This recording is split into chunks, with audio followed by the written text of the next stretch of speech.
दोस्तों तुसी वेख रहे हो पावर पंजाब टीवी।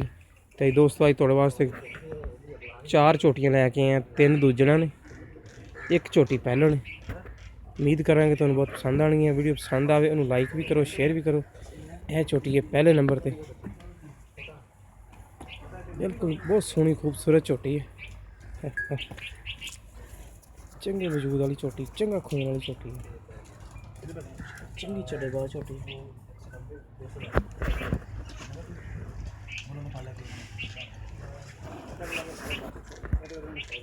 काली शाह मुश्किल, सोहनी बोती, गोल चूर घूण सिंह, थोड़ा मत्था सफेद, चिट्टी सफेद आखे, काले स्याह खोरने। जीत गल्लां करांगे आपां मालक नाल।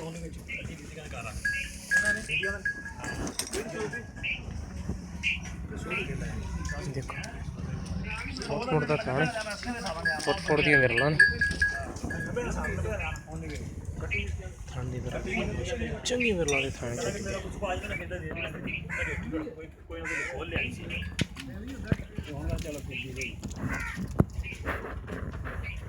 बड़े बड़े काने, लम्मे काने, प्योर रावी दी नस्ल दी झोटी।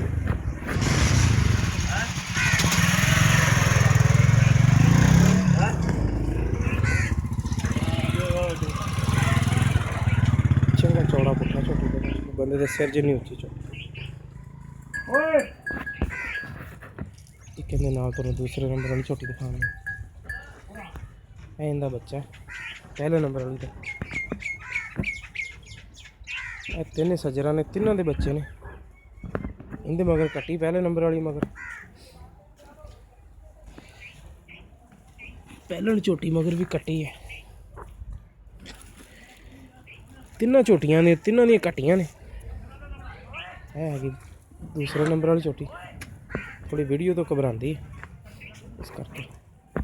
माशाल्लाह बहुत चढ़ेबाज झोटी बनी इंशाल्लाह।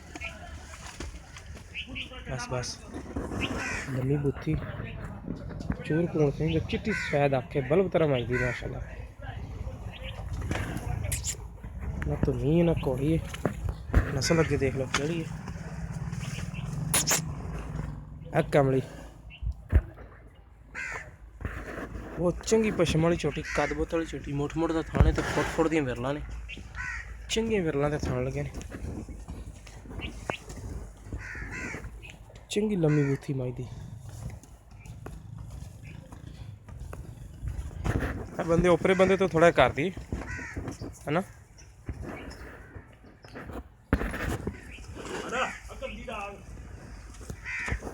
थान माशाल्लाह जिवें मंजी नूं पावे लगे ने, चारे नुकरां दे थान ने, ना धुनी ना घोड़ी, नस्ल अगे देख लो केड़ी, प्योर नीली नस्ल दी मझ, लम्मी बुत्थी दी निशानी, बिल्कुल चूर कूण सिंह,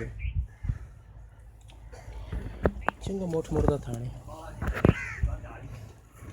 एंदी कट्टी आ दूसरे नंबर वाली दी, ते आ कट्टी पहले वाले दी, आ पहलन झोटी दी। ए कट्टी जिहड़ी पहलन झोटी दी हुण तुहानूं दिखाने असीं, ए झोटी दी कट्टी है, ये पहलन है।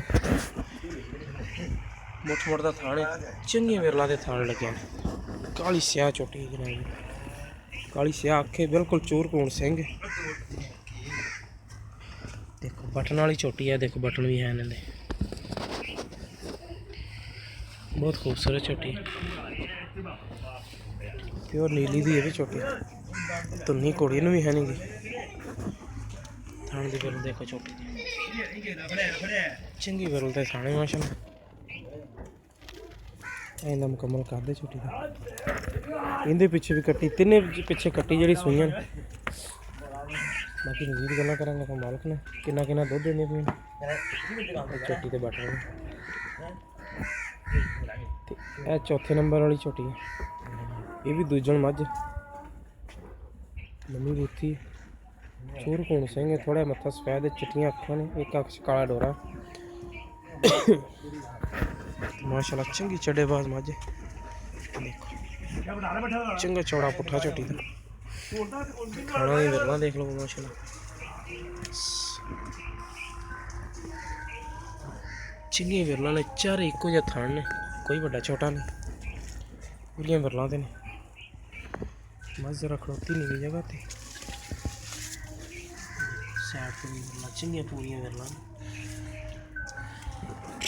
ਚਾਚਾ ਵੱਡੀ ਝੋਟੀ ਨੂੰ ਛੱਡ ਕੇ ਟੋਰੇ ਮਾੜਾ ਜਿਹਾ ਐਸ ਨੂੰ ਆ ਗੱਬੜ ਨੂੰ ਖੜੋਤੀ ਥੋੜੀ ਤੰਗ ਹੈ ਤੇ ਨੀਵੀਂ ਜਗ੍ਹਾ ਤੇ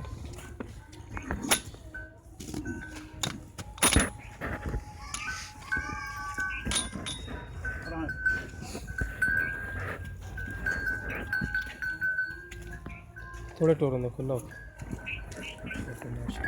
चंगी चढ़े बाद छोटी अजे इन्हें दिन काफ़ी पैन तेने होर चढ़ा मगर बना चंगी गड्डी वाली छोटी चल आने दे बंद हाँ जी दूजन मझ तो बहुत सुथरा चढ़ा माशाल्लाह छोटी सफेद पट्टी चढ़े तो तोड़े तोड़ दोनों सड़ा तो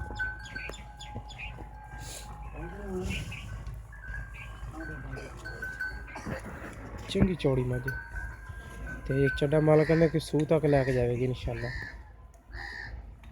हर भी मलूम होंगे ने चड्डे तो जो सूह तक जाना इंशाल्लाह देखो सूह तक चड्डा लैके जाना चट्टी लम्मी गुत्थी है जी पहले नंबर चाचा इतने ਮੁੱਲ ਨਾ 2,60,000 अस्सलाम वालेकुम जी ਵਾਲੇਕਮ ਚਾਚਾ ਸਲਾਮ ਕੀ ਨਾਂ ਤੁਹਾਡਾ ਅਨਵਰ ਅਨਵਰ ਚਾਚਾ ਜਿਹੜੀ ਪਹਿਲੇ ਨੰਬਰ ਤੇ ਆਪਾਂ ਝੋਟੀ ਵਿਖਾਈ ਏ ਦੂਜਾ ਨਾ ਦੂਜਾ ਨੇ ਹਾਂਜੀ ਅੱਛਾ ਇਹ ਕਿੰਨਾ ਦੁੱਧ ਦਿੰਦੀ ਪਈ ਦੁੱਧ ਹੈਗਾ ਇਸ ਟਾਈਮ ਹੈਗਾ 12 ਫਿਰ 12 ਕਿਲੋ ਪੱਕਾ ਪੱਕਾ 12 ਕਿਲੋ ਅੱਛਾ ਤੇ ਇਹਦੇ ਪਿੱਛੇ ਕੀ ਕੱਟੀ ਕੱਟੀ ਇਹਦੇ ਮਗਰ ਇਹਦੇ ਪਿੱਛੇ ਕੱਟੀ ਏ ਇਹਦੀ ਪਿਆਰ ਬਤਾਲੀ ਕੀਮਤ ਕਿੰਨੀ ਇਹਦਾ 2,60,000 2,60,000 ਰੁਪਇਆ ਤੇ ਜਿਹੜੀ ਆਪਾਂ ਦੂਸਰੇ ਨੰਬਰ ਤੇ ਝੋਟੀ ਵਿਖਾਈ ਏ ਪਹਿਲਾਂ ਨਹੀਂ ਉਹ ਪਰਲੀ ਦੂਜਾ ਚਿੱਟੀਆਂ ਅੱਖਾਂ ਹਾਂਜੀ ਉਹਦਾ 2,10 ਹੈ ਉਹਦਾ 2,10,000 ਰੁਪਇਆ ਉਹਦੇ ਥੱਲੇ ਦੁੱਧ ਕਿੰਨਾ ਉਹ ਕੱਲ ਸੂਈ ਦੁੱਧ ਹਾਲ ਤਾਂ ਥੋੜਾ ਹੀ ਕੱਲ ਸੋਈ ਦੁੱਧ ਥੋੜਾ ਕੱਲ ਸੂਈ ਹੈ ਯਾਨੀ ਕਿ ਐਵੇਂ ਕਿੰਨਾ ਕੁ ਦਿੰਦੀ ਪਈ ਦੋ ਚੁਆਈਆਂ ਹੋਣੀਆਂ ਤਕਰੀਬਨ ਹਲੇ ਕੱਲ ਚੁਆਈ ਕੀਤੀ ਅੱਜ ਕੀਤੀ ਅੱਜ ਹੁਣ 7-8 ਸਿਰ 7-8 ਕਿਲੋ ਅੱਜ ਹੈਗਾ ਸੀਗਾ ਦੋ ਜਿਹੜਾ ਟਾਈਮਾਂ ਦੋ ਟਾਈਮ ਦਾ ਸਹੀ ਹੈ ਤੇ ਆ ਪਹਿਲਾਂ ਥੱਲੇ ਦੁੱਧ ਕਿੰਨਾ ਪੱਕਾ 10 ਕਿਲੋ ਪੱਕਾ 10 ਕਿਲੋ ਇਹ ਕਿਦਣ ਦੀ ਸੂਈ ਇਹਨੂੰ ਸੂਈ ਨੂੰ ਅੱਜ 7ਵਾਂ ਦੇ 7 ਦਿਨ ਹੋ ਗਏ ਸਹੀ ਮਾਸ਼ਾਅੱਲਾ ਇਹ ਤੇ ਇਹਦੀ ਪਿਆਰ ਬਤਾਲੀ ਕੀਮਤ ਕੀ ਇਹਦਾ ਲੱਗ 2,10,000 ਇਹਦਾ ਵੀ 2,10,000 ਰੁਪਇਆ ਠੀਕ ਹੈ ਤੇ ਜਿਹੜੀ ਆਪਾਂ ਚੌਥੇ ਨੰਬਰ ਤੇ ਵਾਜੀ ਹੋਈ ਹੈ ਗੱਬਣ ਉਹਦਾ 2,60 ਉਹਦਾ ਵੀ 2,60 ਤੇ ਉਹਦੇ ਕਿੰਨੇ ਕੁ ਦਿਨ ਰਹਿੰਦੇ ਨੇ ਸੋਣ ਚ ਉਹਦੇ ਕਹਿੰਦੇ ਨੇ 7-8 ਦੇ ਰਹਿਣੇ ਸੋਣਾ 7-8 ਦਿਨ ਲੈ ਜਾਏਗੀ ਦੁੱਧ ਹਾਂ ਤੇ ਸਹੀ ਇਹਦੇ ਵਿੱਚ ਜਿੰਨਾ ਤੁਸੀਂ ਹੁਣ ਰੇਟ ਕੀਤਾ ਸਾਰੀਆਂ ਦਾ ਇਹਦੇ ਵਿੱਚ ਪਿਆਰ ਬਤ ਕਰ ਲਓਗੇ ਬਿਲਕੁਲ ਹੋ ਜਾਏਗਾ ਠੀਕ ਹੈ ਲੋ ਜੀ ਦੋਸਤੋ ਚਾਚਾ ਜੀ ਨੇ ਰੇਟ ਕੀਤਾ ਜਿਹੜਾ ਪਹਿਲਾਂ ਝੋਟੀ ਦਾ 2,60,000 ਰੁਪਇਆ ਜਿਹੜੀ ਪਹਿਲੇ ਨੰਬਰ ਤੇ ਤੁਹਾਨੂੰ ਹਾਈ ਦੂਜੇ ਨੂੰ ਝੋਟੀ ਹੈ ਪਿੱਛੇ ਕੱਟੀ ਜਾਂਦੇ 10 ਕਿਲੋ ਦੁੱਧ ਇਨਸ਼ਾਅੱਲਾ ਪੱਕਾ ਚਵਾਵਾਂਗੇ 12 ਕਿਲੋ ਹੈਗਾ ਲੇਕਿਨ ਤੁਹਾਨੂੰ 10 ਕਿਲੋ ਇਨਸ਼ਾਅੱਲਾ ਚਵਾ ਕੇ ਦੇਵਾਂਗੇ ਤਸੱਲੀ ਨਾਲ ਜਿਹੜੀ ਦੂਸਰੇ ਨੰਬਰ ਤੇ ਇਹ ਝੋਟੀ ਦਿਖਾਈ ਆਪਾਂ ਤੁਹਾਨੂੰ ਇਹਦੇ ਪਿੱਛੇ ਵੀ ਕੱਟੀ ਹੈ ਤਿੰਨਾਂ ਪਿੱਛੇ ਕੱਟੀ ਜਿਹੜੀਆਂ ਤਿੰਨੇ ਸੂਈਆਂ ਨੇ ਤਿੰਨਾਂ ਪਿੱਛੇ ਕੱਟੀਆਂ ਨੇ ਇਹਦੇ ਥੱਲੇ 7 ਕਿਲੋ ਦੁੱਧ ਇਨਸ਼ਾਅੱਲਾ ਪੱਕਾ ਚਵਾ ਕੇ ਦੇਵਾਂਗੇ ਤੇ ਇਹਦੀ ਕੀਮਤ ਹੈਗੀ 2,10,000 ਰੁਪਇਆ ਤੇ ਇਹ ਪਹਿਲਾਂ ਝੋਟੀ ਹੈ ਇਹਦੇ ਪਿੱਛੇ ਵੀ ਕੱਟੀ ਇਹਦੇ ਥੱਲੇ ਪੱਕਾ ਦੁੱਧ 10 ਕਿਲੋ ਚਵਾ ਕੇ ਦੇਵਾਂਗੇ ਇਹਦੀ ਕੀਮਤ ਵੀ 2,10,000 ਰੁਪਇਆ ਮੂੰਹ ਚੋਗੀ ਹੈ ਜੇ ਮਾਲਕ ਦਾ ਪਤਾ ਮੂੰਹ ਚੋਗੀ ਇਹ ਕੱਟੀ ਹੈ ਜੇ ਤੇ ਇਹ ਜਿਹੜੀ ਇਹਦੀ ਕੀਮਤ ਹੈਗੀ 2,60,000 ਰੁਪਇਆ ਇਹ ਸੂਣ 'ਚ 7-8 ਦਿਨ ਕੱਢਦੀ ਪਿਆਰ ਬਹੁਤ ਆਪਾਂ ਇਨਸ਼ਾਅੱਲਾ ਕਰਵਾ ਲਵਾਂਗੇ ਜਿਸ ਮੇਰੇ ਵੀਰ ਨੂੰ ਪਸੰਦ ਆਵੇ ਸਾਡੇ ਨਾਲ ਰਾਬਤਾ ਕਰ ਸਕਦਾ 0303 7816 150 ਸਾਡਾ WhatsApp ਨੰਬਰ ਵੀ ਹੈ ਈਮੋ ਨੰਬਰ ਵੀ ਹੈ ਮਿਲਾਂਗੇ ਨਵੀਂ ਵੀਡੀਓ ਨਾਲ।